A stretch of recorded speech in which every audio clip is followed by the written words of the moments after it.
인류의 기억, 그 가장 깊은 심연에는 물에 잠긴 도시, 별처럼 찬란했으나 하룻밤 사이 흔적도 없이 사라져버린 문명에 대한 아련한 향수가 존재합니다. 그 이름은 아틀란티스. 시간의 파도 속에서 수천 년간 우리를 매혹시키고 또 혼란에 빠뜨린 전설의 제국입니다.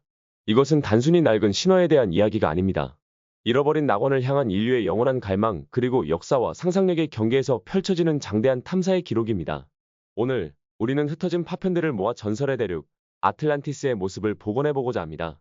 그 여정은 지금으로부터 약 2400년 전 고대 그리스의 한 철학자가 남긴 이야기에서부터 시작됩니다. 기원전 360년경 위대한 철학자 플라톤은 그의 저서 티마이오스와 크리티아스에서 충격적인 이야기를 전합니다. 아테네의 정치가 솔론이 이집트의 한 늙은 사제로부터 들었다는 아주 먼 옛날의 역사. 그것은 바로 아테네가 맞서 싸웠던 강력한 해상 제국 아틀란티스에 대한 이야기였습니다.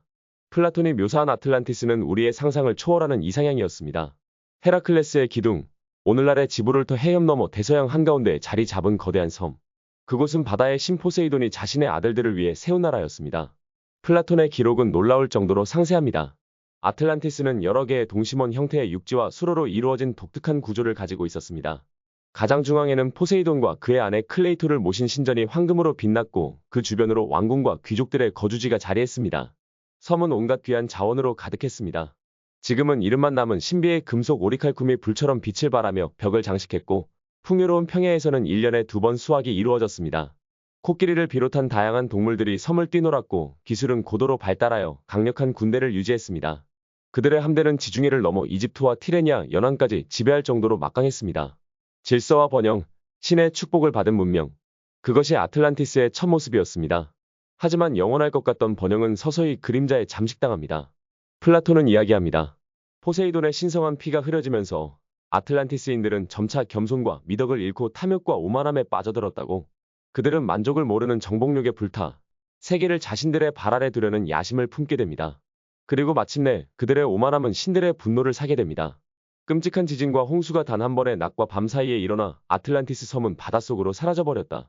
플라톤의 기록은 여기서 멈춥니다. 마치 미완성 교향곡처럼 가장 극적인 순간의 이야기는 막을 내리죠. 이후 수천 년 동안 이 비극적인 결말은 수많은 이들의 호기심에 불을 지폈습니다. 과연 아틀란티스는 플라톤이 이상적인 국가를 설명하기 위해 만들어낸 철학적 우화에 불과했을까요? 아니면 그의 이야기 속에는 우리가 잊어버린 고대 문명의 비극적인 역사가 숨겨져 있는 것은 아닐까요? 이제 우리는 상상의 영역을 넘어 증거의 바다로 항해를 시작합니다. 아틀란티스가 실제했다면 과연 어디에 있었을까요? 수많은 탐험가와 학자들이 플라톤의 묘사에서 단서를 찾아 전 세계의 바다를 탐사했습니다. 가장 유력한 후보지 중 하나로 떠오른 곳은 지중해의 섬, 산토리니입니다.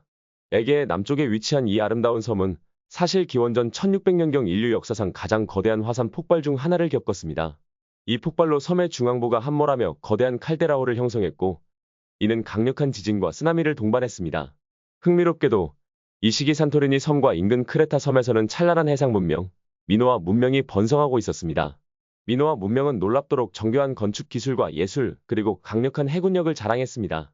그들은 플라톤이 묘사한 아틀란티스처럼 바다를 지배했고 풍요를 누렸습니다. 하지만 산토리니 화산의 대폭발은 이 위대한 문명에 치명타를 입혔고 결국 역사의 뒤안길로 사라지게 만들었습니다. 하룻밤 사이의 파멸, 강력한 해상 제국의 몰락. 이 놀라운 유사성 때문에 많은 학자들은 플라톤이 이집트에서 전해 들은 미노아 문명의 멸망 이야기를 바탕으로 아틀란티스 신화를 창조했다고 추측합니다. 9000년 전이라는 시간적 오류는 이집트 상형문자의 해독 과정에서 백을 천으로 잘못 해석했거나 혹은 이야기의 신비성을 더하기 위한 플라톤의 문학적 장치였을 수 있습니다. 하지만 헤라클레스의 기둥 너머 라는 플라톤의 명백한 지리적 묘사를 포기할 수 없는 이들도 있습니다. 그들은 문자 그대로 대서양 어딘가에 사라진 대륙이 존재했다고 믿습니다. 19세기 미국의 정치가 이그나티우스 도넬리는 아틀란티스가 실제로 존재했던 대륙이며 이집트 문명과 마야 문명을 포함한 전 세계 고대 문명의 기원이라고 주장했습니다. 그의 주장은 과학적 근거가 부족하다는 비판을 받았지만 대중의 상상력을 강하게 자극했습니다. 이후에도 아조레스 제도, 카나리아 제도, 심지어는 버뮤다 삼각지대 해역까지 수많은 대서양의 장소들이 아틀란티스의 후보지로 거론되었습니다. 최근에는 위성사진 기술의 발달로 북아프리카 사하라 사막에서 동심원 구조의 특이한 지형, 리샤트 구조가 발견되면서 이곳이 아틀란티스가 아니냐는 새로운 가설이 제기되기도 했습니다. 사하라의 눈이라고도 불리는 이 거대한 동심원 지형은 그 크기와 형태가 플라톤의 묘사와 놀라울 정도로 닮아 있습니다. 고대에는 사하라가 지금처럼 사막이 아닌 녹음이 우거진 땅이었다는 지질학적 연구 결과는 이 가설에 힘을 실어줍니다. 만약 이곳이 아틀란티스였다면 그들은 바다가 아닌 거대한 강과 운하를 통해 세계와 교류했을지도 모릅니다. 그리고 그들을 멸망시킨 것은 해일이 아니라 기후 변화로 인한 대지의 사막화였을 것입니다. 산토리니, 대서양의 심해, 그리고 사하라의 눈까지. 아틀란티스를 찾으려는 인류의 여정은 아직 끝나지 않았습니다. 어쩌면 우리는 영원히 그 실체를 찾지 못할 수도 있습니다. 아틀란티스는 애초부터 실제하는 장소가 아니라 플라톤이 우리에게 던진 철학적 거울이었을지도 모르기 때문입니다.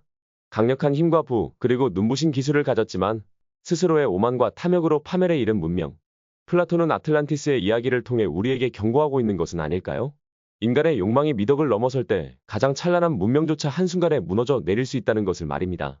아틀란티스는 단순한 잃어버린 도시가 아닙니다. 그것은 우리 내면에 잠재된 이상향에 대한 동경이자 동시에 스스로를 파멸로 이끌 수 있는 어두운 욕망에 대한 강력한 은유입니다. 오늘날 우리는 과거 어느 때보다 강력한 기술과 문명을 이루었습니다. 하지만 그 이면에는 여전히 탐욕과 갈등, 그리고 환경 파괴라는 그림자가 드리워져 있습니다. 우리는 과연 아틀란티스의 비극적인 전철을 밟지 않을 것이라고 확신할 수 있을까요? 전설은 우리에게 질문을 던집니다. 우리가 찾아야 할 아틀란티스는 저 깊은 바닷속이나 아득한 사막에 있는 것이 아니라 바로 우리 자신의 마음속에 있는 것은 아닌지. 그리고 진정한 유토피아는 황금과 오리칼쿰으로 지어진 도시가 아니라 지혜와 미덕으로 다스려지는 사회라는 것을 말입니다. 사라진 도시 아틀란티스. 그 신비로운 이야기는 앞으로도 오랫동안 인류의 가슴속에서 살아 숨쉬며 우리에게 영원한 질문을 던질 것입니다. 우리는 어디에서 와서 어디로 나아가고 있는가? 그리고 우리가 꿈꾸는 낙원은 과연 어디에 있는가? 여러분, 이것으로 오늘의 이야기를 마치겠습니다. 이 영상이 마음에 드셨다면 좋아요와 구독 알림 설정 부탁드립니다. 시청해 주셔서 감사합니다.